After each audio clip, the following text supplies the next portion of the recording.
¿Cuál es tu nombre completo y de dónde eres?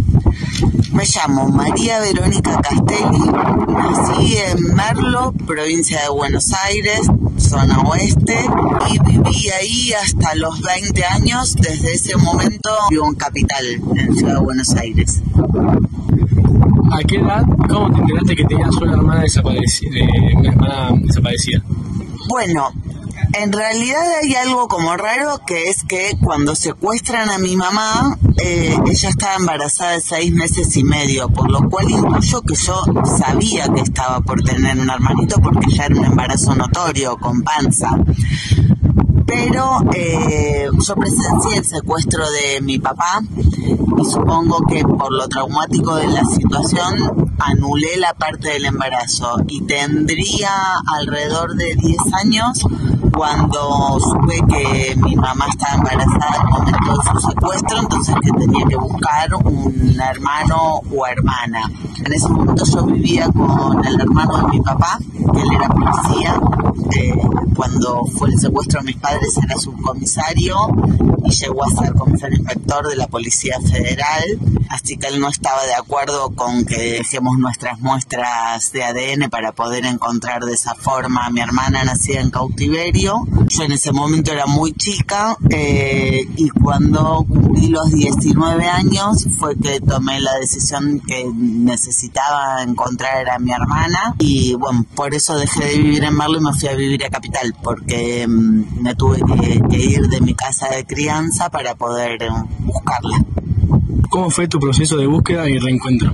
Bueno, primero me acerqué a abuelas de Plaza de Mayo. Ahí dejé la muestra de sangre mía en el Banco Nacional de Datos Genéticos. Después, junto con abuelas, inicié una causa judicial que me permitiera exhumar los restos de mis abuelos para poder completar el Banco Nacional de Datos Genéticos, porque una cuestión de herencia, yo tengo el 50% del ADN de mi papá, pero no necesariamente mi hermano tendría que heredar el mismo 50%, por eso es muy importante tener las muestras de mis abuelos, que es la única forma de saber cómo era el ADN completo de mi papá.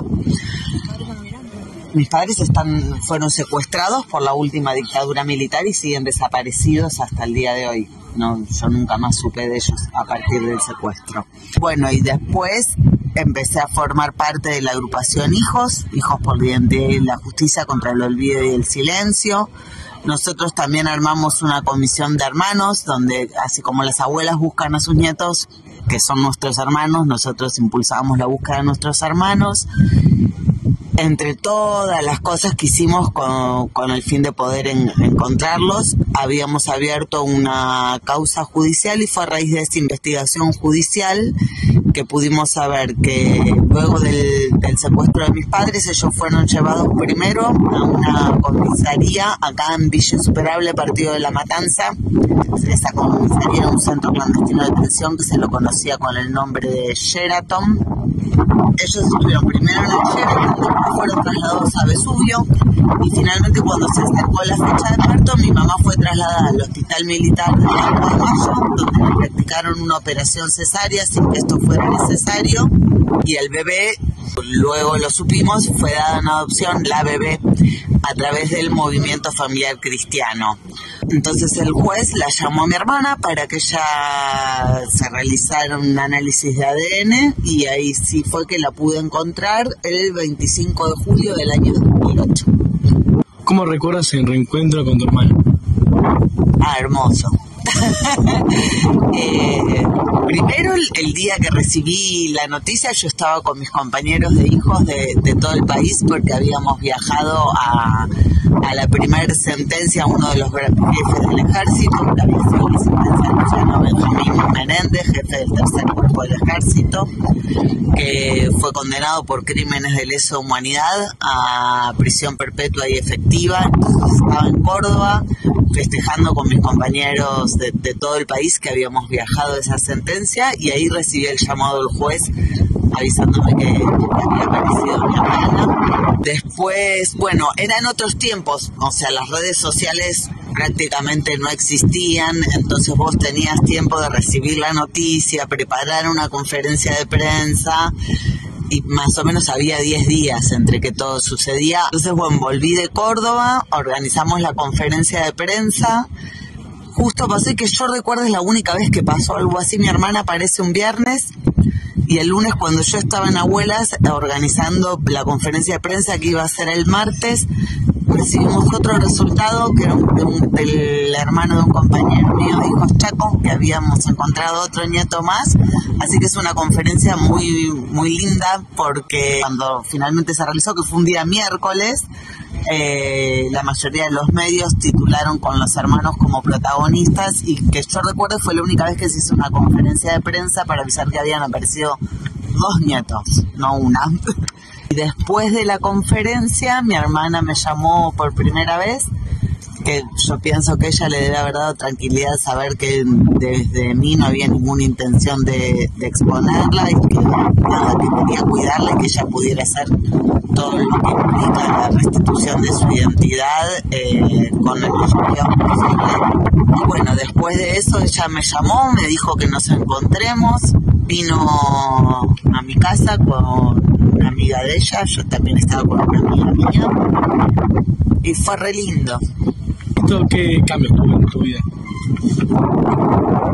Bueno, a lo largo de mi vida un montón. Si nos referimos a la aparición en concreto, por un lado una sensación de haber podido completar mi propia identidad, de quién es o quién no es mi hermana hacia mi identidad, poder sentir que cumplí con lo que hubiera sido el deseo de mis padres. Yo estoy segura que ellos hubieran querido que yo la busque y que garantice que ella estuviera bien, y poder haber aportado a que mi hermana conozca su verdadera identidad. Ella siempre supo que había sido adoptada, pero lo que no sabía es que previamente había sido secuestrado con sus padres. Siempre pensó que por alguna razón quienes le habían dado la vida no la habían podido criar o no la habían querido criar, y bueno, pudo saber que mi papá y mi mamá en ningún momento la dieron a ella en adopción, sino que fue arrancada de sus brazos. Pudo saber cuál es su verdadera historia, que eso es un montón. Y después en sí mismo el hecho de haberla encontrado también requirió toda otra elaboración de mi propia identidad, porque yo la encontré cuando ella tenía 31 años, yo tenía 33. Que ella, o sea, empezó su búsqueda, pero sin intención de contactarse con abuelas, las de Mayo ni nada de eso. Ella no sabía que podía ser hija de desaparecidos, siempre supo que era adoptada y no se imaginó que, siendo que tenía un expediente de adopción, también podía ser hija de desaparecidos. La mayoría de los casos más difundidos son los casos donde los propios secuestradores y asesinos de los padres son quienes se quedaron con los bebés y los criaron como propios. No hay tanta difusión de los casos donde fueron dados en adopción. Entonces ella no se imaginaba que podía ser hija de desaparecidos. Bueno, te decía, y eso también requirió una vuelta a elaborar de mi propia identidad, porque pensá que si yo desde los 19 años que me fui de mi casa de crianza era alguien que buscaba a su hermana, es todo un cambio dejar de ser alguien que busca y pasar a ser alguien que encontró a su hermano. ¿Qué mensaje te gustaría dejar a otra persona que sigue buscando a sus familiares? Bueno, lo dije el día de la conferencia y lo repito ahora, que mi búsqueda nunca fue una búsqueda individual. Para mí buscar a mi hermana era buscar a todas y todas los hijos de desaparecidos que fueron apropiados por la última dictadura militar, y que no están solos, que lo dije en ese momento y lo vengo cumpliendo hasta el día de la fecha. Yo encontré a mi hermana, pero hasta que no los encontremos a todos voy a seguir buscando. ¿Qué te motivó a sumarte a la búsqueda? Porque era completar mi propia identidad, darle la posibilidad a ella y a todos los nietos y nietas que nacieron en cautiverio de conocer su verdadera historia, y porque es algo que yo le debía a mis padres. ¿Se te dificultó mucho reconstruir la relación con ella? No. ¿No? No, contra todos los pronósticos, mi hermana es como más seria, más para adentro, sí, es más estructurada, quizás, qué sé yo, no sé, igual para mí es muy dulce, Mili. Y yo soy muy extrovertida, todo el mundo tiene una imagen de mí como soy más avasalladora, así como, ¡buah! Y creo que es la primera relación que yo pude construir en mi vida basada en la paciencia. Para mí fue fácil relacionarme con ella, pero porque siempre me acerqué con mucho cuidado. Traté siempre de respetar sus tiempos y momentos. ¿Qué sentís cuando escuchás la palabra identidad? Bueno, yo soy psicóloga, para mí la palabra identidad es re importante. A veces no me gusta cuando se confunde el término identidad con la biología. La identidad es una construcción social, es algo que haces en relación a otros. La biología lo que nos permitió encontrar a nuestros seres queridos secuestrados por la dictadura. Pues nosotros cuando estábamos buscando para contactarnos con alguien, entramos al Instagram de Abuelas de Plaza de Mayo, vimos que tiene una página, cuentan como un poco de las historias de cada uno y dan un par de datos como para encontrar. ¿Estaba ahí tu historia? Sí, porque el caso de mi mamá y mi papá fue una de las primeras denuncias que la hizo mi abuela materna, sí, que se acercó a Abuelas de Plaza de Mayo. Por ende, está eso que hoy es una página web, originalmente le decían el libro rosa y ahora es una página web. A lo largo de los años se fue completando ese libro, porque así como no sabemos el nombre de todas y todos los desaparecidos, pues bueno, estamos hablando de secuestros y desapariciones, es decir, no era algo que sucedía a la luz del día.